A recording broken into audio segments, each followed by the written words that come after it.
Então, vou dar continuidade no nosso programa de aulas.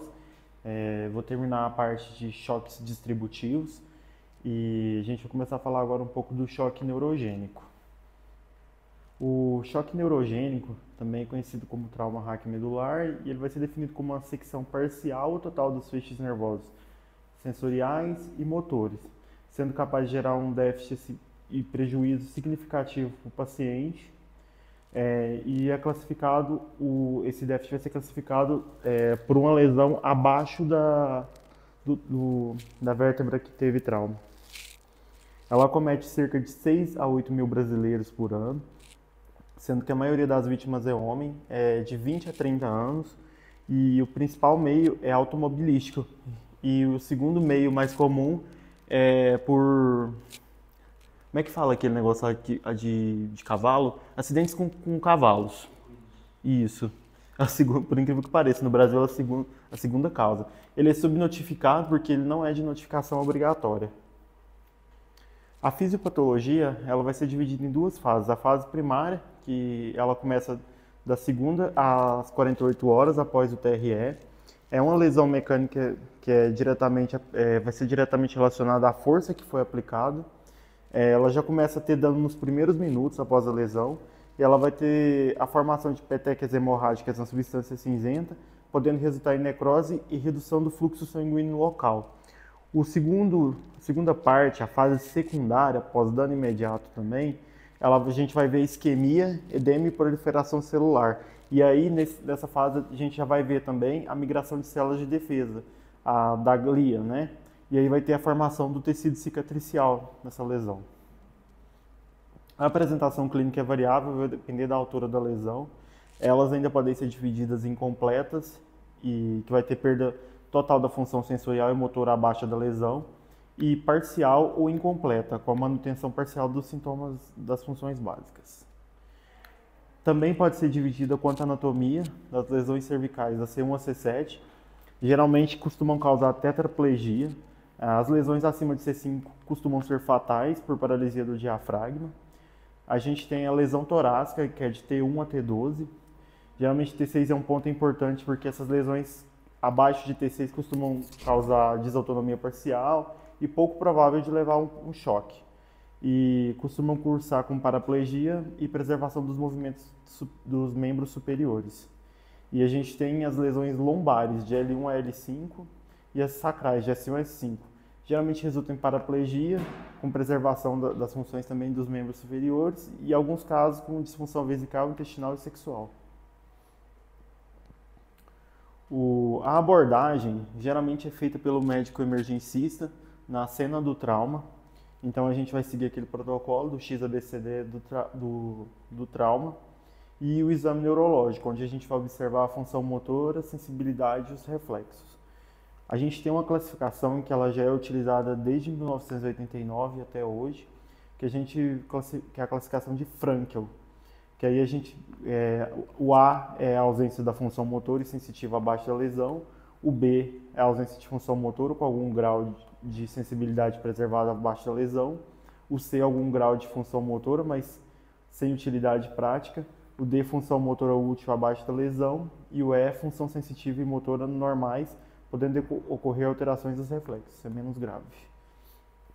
A abordagem no ambiente hospitalar, a primeiro momento a gente tem que radiografar esse paciente, pode ser com radiografia simples mesmo, as incidências antero-posterior e lateral, onde a gente vai observar se tem ruptura de partes moles, a simetria e o alinhamento das vértebras. A tomografia, apesar da gente ver que ela é amplamente utilizada nos estudos, ela é indicada em situações extremas, e o ideal é que seja feita uma ressonância magnética, onde a gente vai poder observar coleções líquidas, hematomas, lesões ligamentares, hérnias discais e contusões medulares. O tratamento, o objetivo dele é preservar a estrutura anatômica e a função medular. Então, assim, a primeira opção é sempre alinhar a coluna do paciente, para evitar danos secundários. Aí a gente tem o tratamento não medicamentoso também, que é o suporte ventilatório, manutenção do colar cervical, reposição volêmica, a PA e a perfusão adequada. Esses pacientes têm uma grande tendência a fazer bradicardia e hipotensão. sonda vesical de demora e controle do débito urinário, sendo que já tem que ter sido descartado um trauma uretrovesical, controle de temperatura, que eles também têm uma tendência maior a fazer hipotermia, e fisioterapia precoce também reduz os desfechos e mortalidade. Tratamento medicamentoso. Corticoide, amplamente utilizado, mas tem o uso controverso, não reduz mortalidade, seria utilizado mesmo como propósito anti-inflamatório. A primeira escolha é a metilprednisolona, e eles têm um protocolo, que chama protocolo de Bracken, que ainda é seguido em alguns lugares, que é feito a dose de ataque 30 mg por quilo, feito endovenoso, e a gente pode usar prednisona também na dose de 300 mg dia. E analgesia desse paciente. Essas foram as referências que eu utilizei. Agora, vou começar a falar um pouco sobre o choque anafilático.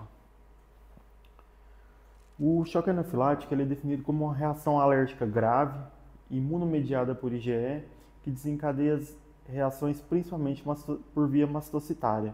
Ocorre rapidamente após a exposição do alérgeno. A etiologia, a principal é alimentar, geralmente é amendoim, ovo, frutos do mar, entre outros. Medicamentosa, se tem ali um antibiótico, penicilina é a mais comum, o AINES, o piroxicam também é bem comum, vacinas, anestésicos, picadas de inseto, látex. Quanto à cascata de reação, o que a gente vê primeiro é a sensibilização e a ligação aos receptores de IgE, que são superficiais. E aí vai ter ativação de mastócitos, basófilos, e a gente vai ter a reexposição ao alérgeno. Geralmente nos casos de choque anafilático, geralmente o paciente já teve um contato, já apresentou um tipo de alergia, mas aí toda vez que ele volta a ter contato de novo com aquela substância que ele tem alergia, ele faz uma reação que chama cross-linking, que é uma ligação cruzada dos anticorpos. Então toda vez que vai ter uma alergia, ela volta cada vez pior e a resposta é mais rápida e mais severa.